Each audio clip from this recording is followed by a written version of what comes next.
The air in the courtroom felt heavy when the door creaked and a tiny figure appeared. 5-year-old Alice Coleman crossed the chamber leading Duke, the German Shepherd with a scar on his flank.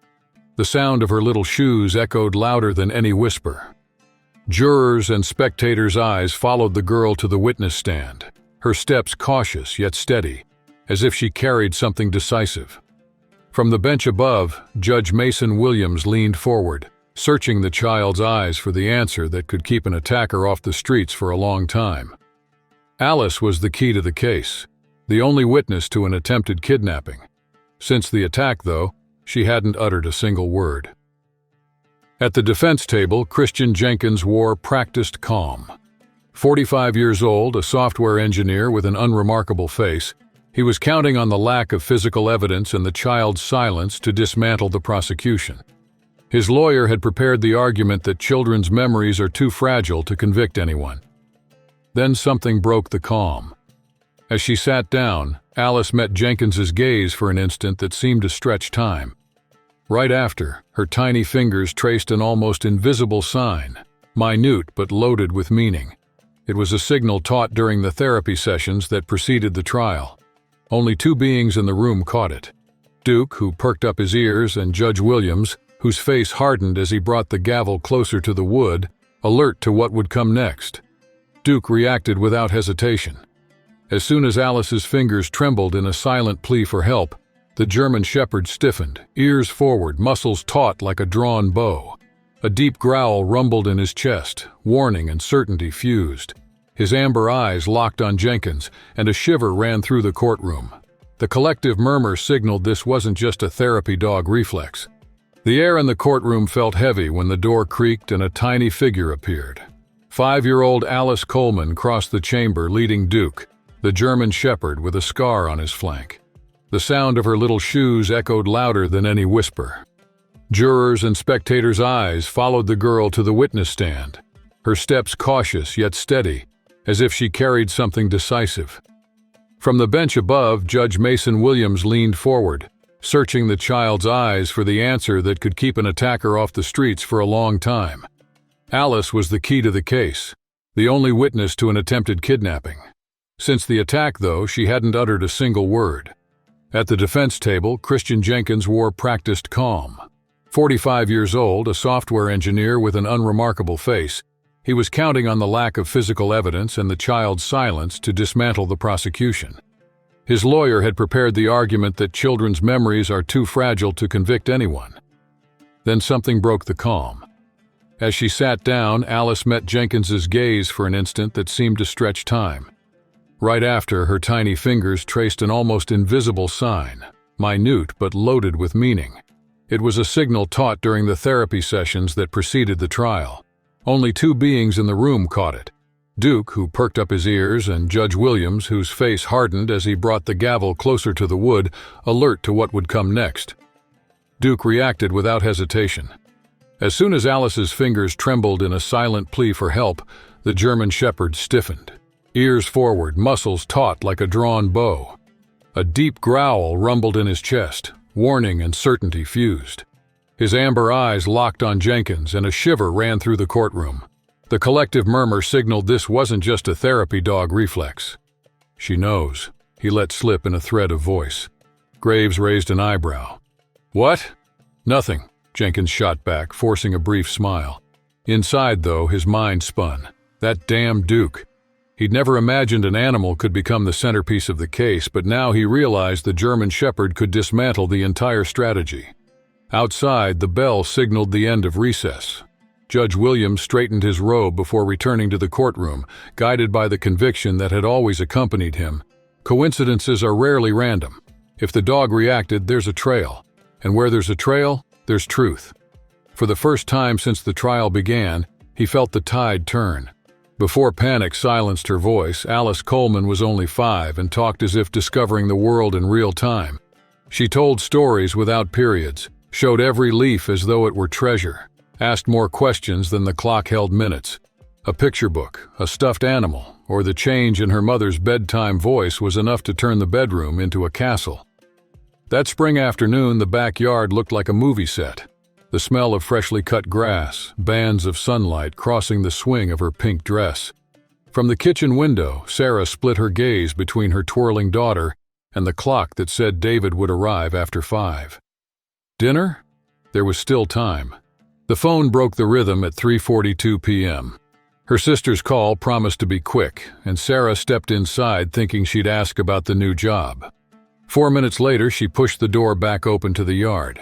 The gate swayed, creaking in a wind that didn't exist. Alice was still there, but now a black van was lined up at the curb, its side door half open. A crouching man spoke with manufactured tenderness. "I have puppies that need someone like you. Want to see?" Time shrank. Each of Sarah's steps felt like wading through thick syrup, even as her heart hammered like a siren. She gathered every bit of air she could and let out a scream that sliced the afternoon. "Alice!"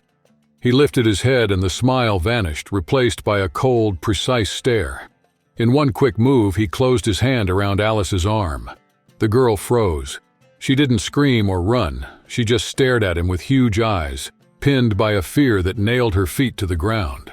Across the street, Martha Jenkins, a retired nurse walking her terrier, noticed the gesture. Her voice, hoarse but firm, cut through the buzz of the avenue. "Hey, let go of that child!" The man faltered. His grip eased for an instant. That was enough. Alice yanked her arm free and bolted to her mother. Sarah wrapped her in a hug at the exact moment a van engine roared. Tires screeched, a black streak on the asphalt, and the vehicle disappeared around the corner. Sarah pressed her daughter to her chest. Her heart pounded. Alice neither cried nor spoke. She buried her face in her mother's shoulder while tremors shook her small body. Sirens tore through the silence a few minutes later. Detective Jack Monroe, a veteran of the FBI's Child Abduction Task Force, took charge. Gray hair, sharp eyes, he carried years of hunting shadows.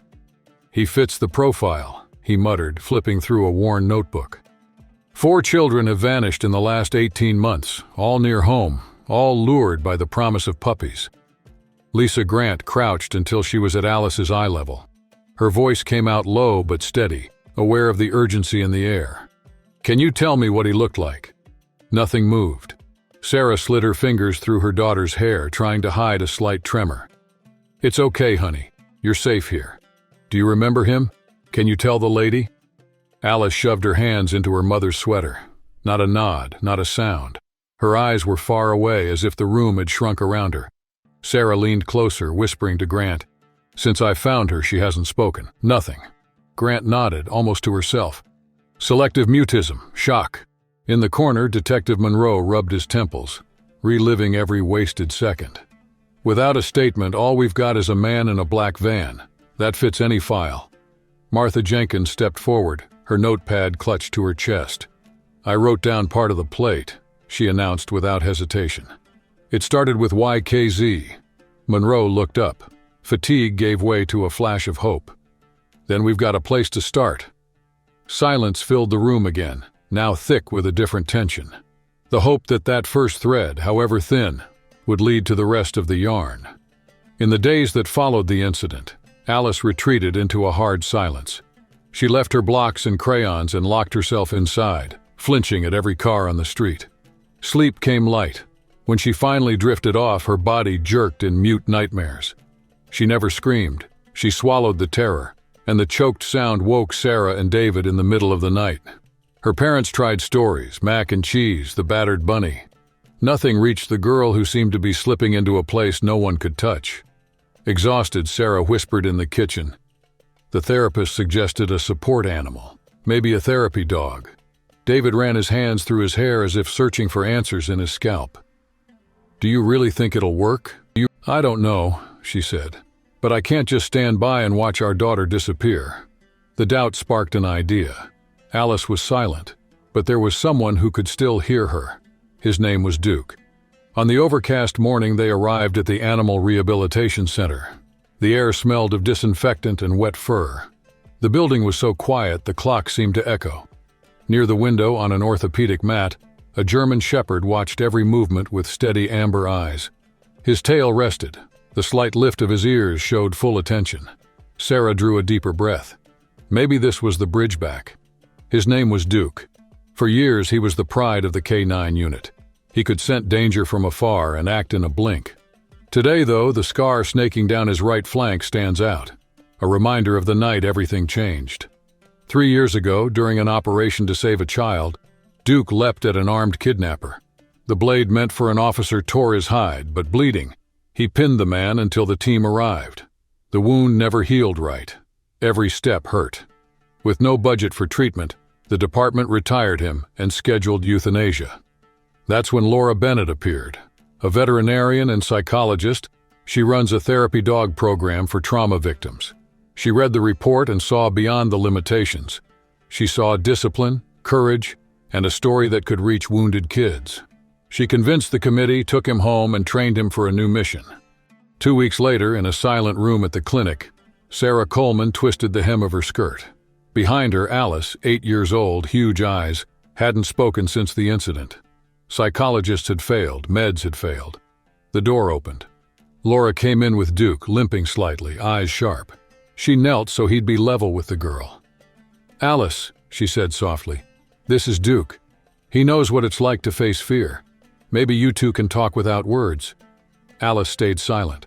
Her green eyes, far too big for her still childish face, locked onto the German shepherd a few steps away. Duke waited, steady, ears pricked, breathing in a slow rhythm that invited calm. "Want to meet him?" Laura whispered. The girl didn't answer, but she didn't back away either. Sarah stroked her hair, remembering this dog had once patrolled the streets like a real hero, just like the stars of Alice's favorite books. Laura raised her hand and, with a precise gesture, ordered, "Stay." Duke turned into a statue of muscle and patience. The therapist faced Alice, her tone gentle and unpressuring. "You decide when. He'll stay right here. Whenever you feel like it, just reach out and Duke will come." The seconds crawled by like hours. At last, the small body slipped from her mother's shelter. Millimeter by millimeter, Alice moved forward. Her little hand rose, trembling but steady. Laura nodded. Duke lowered his head, slid one step, then another. The warm puff from his nostrils touched the girl's hand, and the air in the office seemed to change density. Her fingers closed slowly, sinking into his coarse fur. Something long, kept in silence, lit up with a soft electric spark. Across the room, Sarah raised a hand to her mouth. Tears threatened to break through. Since the attack, nothing had pierced Alice's isolation. Now, between shared breaths, the first bridge had been built. In the weeks that followed, Duke became Alice's shadow. At home, she curled up beside the dog, running her fingers over the scar along his flank as if reassuring herself, again and again, that he was real. When nightmares woke her, the steady beat of Duke's heart brought the calm back. Speech hadn't returned yet, but the drawings had. Crayon lines always showing a girl and a dog shoulder to shoulder. One afternoon, on the carpet of Laura's office, Alice watched Duke repeat a simple trick. Then, almost inaudible, came a "good boy." Sarah lifted her head, thinking she'd imagined the sound, but saw her daughter staring at the dog, amazed by her own voice. Tears came before the smile. It was little, but it glowed like the first ray of sun after a long winter. Laura touched Sarah's arm and whispered, "Trust clears the way for voice."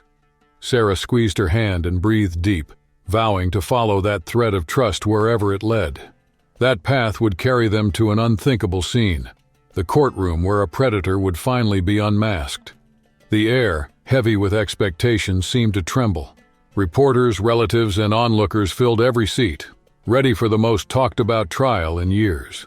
At center, defendant Christian Jenkins stood rigid beside his lawyer while the gallery's murmur rose like a tide about to break the dam. Even under charges that could ruin his life, Jenkins kept tight self-control. At the defense table, his fingers drummed on the wood, marking time as though it were routine. A few feet away, Alice Coleman shared a bench with her mother. Her small fingers clutched Duke's leash like a life buoy. The German shepherd stayed motionless, ears tense, eyes fixed on Jenkins. Sometimes his muzzle quivered, sniffing something no one else could sense. "All rise," the bailiff ordered, and the room fell silent. Judge Mason Williams's robe billowed as he stepped up to the bench. His gaze swept the room and paused on Alice and the dog. He had already allowed the dog's presence, but new opinions were divided. Before opening statements, he chose to address it. "Before we begin," he announced, voice firm, We'll discuss whether the support dog will remain." Michael Graves rose with rehearsed calm, adjusted his tie, and spoke.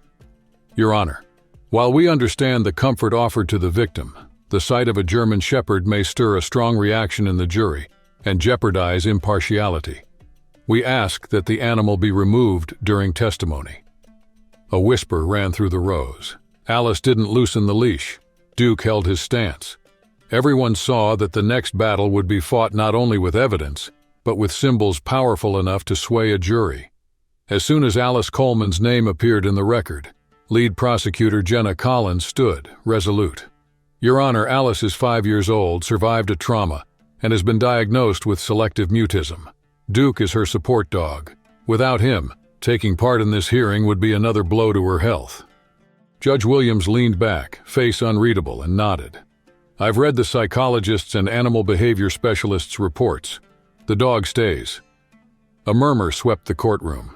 Defense attorney Graves clenched his jaw, shot Jenkins a sharp look, and sat down. The defendant stayed icily still. The prosecution then laid out a dark script, years of manipulation, deceit, and predatory advances attributed to Jenkins. Each witness added a piece to the puzzle. Elderly neighbor Martha Jenkins recounted seeing the defendant try to lure Alice into a van. Her voice broke as she described his hand squeezing the girl's arm before she ran. Alice stayed silent, almost swallowed by the big wooden chair. Her tiny fingers curled around the rail but never let go. Whenever the air grew heavy, she looked for Duke. The Labrador, a living statue, gave her the anchor her voice lacked. The moment for her testimony arrived. Silence crashed down like concrete. Sarah, her mother, walked every step with her, settled her on the witness stand, and stepped back, even though every fiber begged to pull her away. Jenna Collins took a few slow steps to the table and let her voice drop to a near whisper. "Hi, Alice." The smile was small, steady. "You don't have to say anything you don't want to. A nod is enough. If you ask, we'll stop." Alice kept her eyes glued to the wood, breathing in short bursts. Duke, alert, pressed his muzzle to her leg as if promising he was there. She sank her fingers into the German Shepherd's warm fur, took a deep breath, and nodded. "Great." Jenna paused, letting the silence work for her. "Who was with you in the backyard that day?" The girl didn't lift her face. Her hand, though, rose and pointed steady at Christian Jenkins. The defendant barely moved, but the tightening jaw gave away the hit. Attorney Graves jumped up. "Objection. The child saw images of my client before trial. That ID is shaky." Judge Williams raised a hand, cutting him off. "Overruled. The jury will decide." Jenna turned back to Alice, her tone so light it sounded like hallway chat. "Did he say anything to you?" Without a word, Alice used the gesture she'd been taught. Her fingers traced a small sign in the air, just enough for Duke to understand. Instantly, the dog went rigid. A low growl filled the room, not a threat, but a contained warning. A jolt ran through the benches. The judge leaned forward, brows knitted. Graves stood again, now visibly flustered. "Your Honor, objection, this is—" Williams barely registered the theatrical protest. His eyes were locked on Duke. The German Shepherd froze, focused on Jenkins as if catching a unique scent. Alice had reacted the same way on first crossing paths with the defendant. A reflex that needed no explanation. An idea flashed in the judge's mind. He turned to Jenna. "Miss Collins, has this dog ever been near the accused?" "No, Your Honor." Williams faced the defense. "Mr. Jenkins, have you ever met the animal?" For the first time, the defendant's facade cracked. The fingers drumming on the table balled into a fist, and silence stretched. Jenna's eyes widened. She whispered to a colleague, and in a blink, a prosecution aide sprinted out the door. "What's going on?" Graves snapped. Unfazed, Jenna squared her shoulders. "Your Honor, I request a brief recess. Possible new evidence has come up." Williams weighed her for a beat, then brought down the gavel. 15 minutes. The courtroom emptied amid murmurs. Had Duke recognized Christian Jenkins? If so, where did that memory come from? The judge sensed the answer could reshape the case. Meanwhile, pressure on the prosecution grew. Jenkins had been linked to several disappearances, but without Alice's full testimony, the verdict stood on shaky ground. Each new piece made the board riskier, and the clock was ticking for everyone. No one foresaw that the key to the mystery would come not from little Alice, but from Duke, the German Shepherd who never left her side. The next morning, Prosecutor Jenna Collins crossed the courtroom with an envelope of reports. Soil grains from Jenkins's van matched earth from a point on the map, a vacant cabin at the far northern edge of the forest. Seasoned Detective Jack Monroe grasped the weight of the reveal before the judge even raised an eyebrow. Collins asked the court, "Your Honor, a 24-hour recess to inspect the site. These samples could close the puzzle."